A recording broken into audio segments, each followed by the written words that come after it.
Hello everyone, Other Helmet Guy here, and for today we'll be talking about the looks and design of the characters in the new Wolverine game that's been coming out. But if you find this content enjoyable and want to see more, don't forget to follow, like, and subscribe.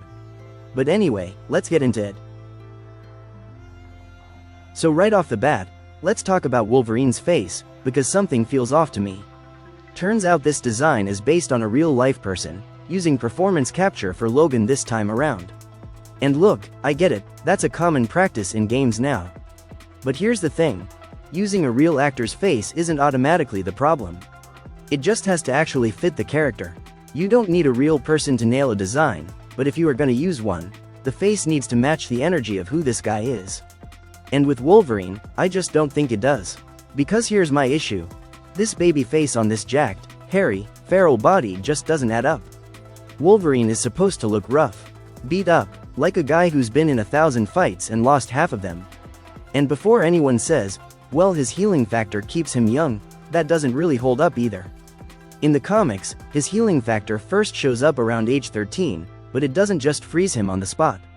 It develops over time as he continues aging normally into a full-grown adult. So by the time it's fully locked in, we're talking about a mature, grown man's face, not some teenage version of him. A baby face doesn't fit that timeline at all. And it's not just the face. In the comics, Logan carries himself like a guy who's wise, been through it, seen everything. He's worked with governments, mercenaries, black ops groups, the kind of experience that makes someone standoffish, guarded, not easy to read. That's the energy I expect. And what we got in this trailer just doesn't carry that same weight. But hey, give it time, and we'll probably all just get used to this look anyway. That's just how it goes these days, right? Wolverine's easily the most masculine, testosterone-driven character in Marvel, and that's not by accident. His whole persona was built off Clint Eastwood. Frank Miller leaned into that man with no name, loner energy back in the 80s, and that's the DNA of this character. I'm starting to think that vibe just doesn't fit how Insomniac handles characters these days. There's so many versions of Wolverine in the comics. If they wanted the right look, the material was right there. But here's what makes him unique. He might be the most flexible character in Marvel. X-Men, X-Force, Alpha Flight, the Avengers, he doesn't stay in one lane. That's exactly why he's part of Marvel's classic Trinity. People argue it's Iron Man, Cap, and Thor now, but that's mostly the MCU talking. Go back to the real classic era, and it was Spider-Man, Hulk, and Wolverine. Now let's talk Sabretooth. Honestly, the design itself looks okay to me. My only real issue is the costume. It's overly tactical, a lot of straps, gear, more of a modern military look.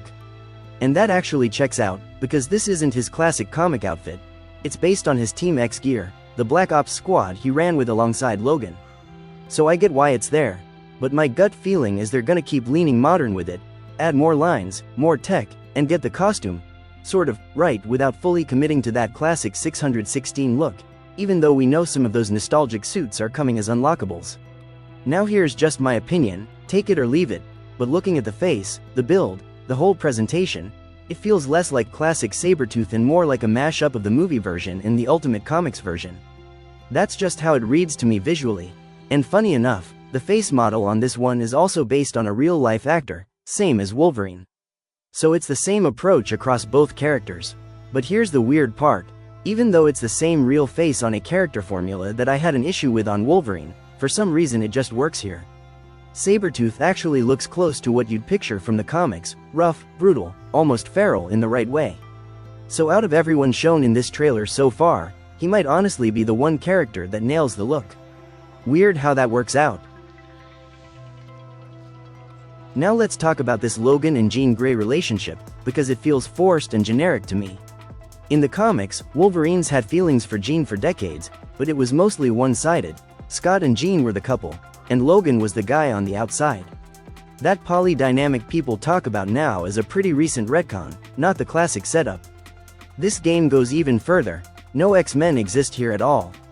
Instead, Logan's forming his own group, Team X, with Sabretooth, Mystique, and Mr. Sinister pulling strings. Honestly, that doesn't fully make sense to me. How are they building a school, a refuge, a whole operation from scratch? Who's running point, and where are the rest of the X-Men in all this? feels messy. On top of that, forcing a romance in just because that's the formula feels lazy.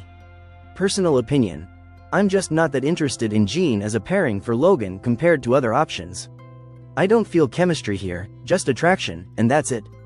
I'd rather see Logan with Storm, Psylocke, or even Mystique, though that last one's a big if. Storm's got real history with him in the comics, and surprisingly, there's even an alternate timeline where Logan and Psylocke become a couple. In most comics, Logan's smart enough to know when something's not gonna work, and he moves on. He's a grown man. That maturity is part of what makes him interesting, and this version doesn't quite capture it. Now let's talk about Jean Grey's design. Honestly, if you lined up some of these modern redhead characters and had to figure out which one's Jean, I don't think you could. Black Widow, Jessie from Control, Mary Jane, Jean, they all kind of blend into each other at this point. And that's actually a little unsettling when you sit with it. Different characters, different powers, different histories, and somehow they all end up looking like the same person wearing a different outfit. And here's my issue. It feels like in this modern era, a lot of these character designs get toned down on purpose, and realism is the excuse used to justify it. But if you dig a little deeper, some of that also comes from this idea that making a female character too attractive will just invite objectification, or get labeled as pandering to men. So instead, everyone gets flattened into something more plain, more safe. Funny thing is, you never see that same logic applied to male characters. Nobody's toning down a guy's design because it might pander to women. But hey, we're not here to unpack that. Point is, Jean's design just gets lost in that shuffle. She doesn't feel distinct. She doesn't feel like Jean. She just feels like another face pulled from the same modern, playing it safe mold. Now let's talk Lady Deathstrike, because I genuinely don't understand this design. It's pretty bad, feels like they aged her up, but that alone doesn't make for an impressive design. In the comics, she's a cyborg, adamantium bonded into her skeleton, retractable claws instead of fingernails. That's core to who she is. This version leans way more human than machine, which strips out what makes her visually distinct. Her look swung both ways across the comics, sometimes scarred and genuinely unsettling, sometimes more conventional. So there's precedent either direction. But this version doesn't commit to either extreme. It just lands flat, and personally, her claws look way too small compared to the comics.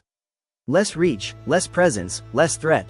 Since this reveal dropped, a lot of fans have already called it tame and underwhelming, especially for a character who's had way better looks before. And that's a shame, because she deserves better than forgettable. Now here's the thing. I remember when we had a good face model for Spider-Man. One that fit his age, fit the character, and actually resembled the comics.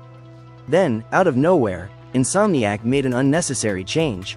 New face, noticeably younger, lining up a little too closely with the MCU's Tom Holland version. And when fans pushed back, the response basically boiled down to, get over it. And you know what? It worked. People got used to the new face. Doesn't mean it was the better choice, just means we adapted to it. That's exactly what worries me with Wolverine. Give it enough time, and people will grow to like this version too, even if it never actually looks right. It'll still feel uncanny underneath, but we'll just get told to accept it anyway. That's just how it goes lately, isn't it? Point out a flaw, and suddenly you're the problem for saying anything at all. Well, those are my thoughts on this new look for Wolverine.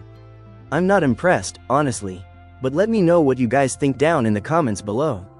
And once again, thanks for watching.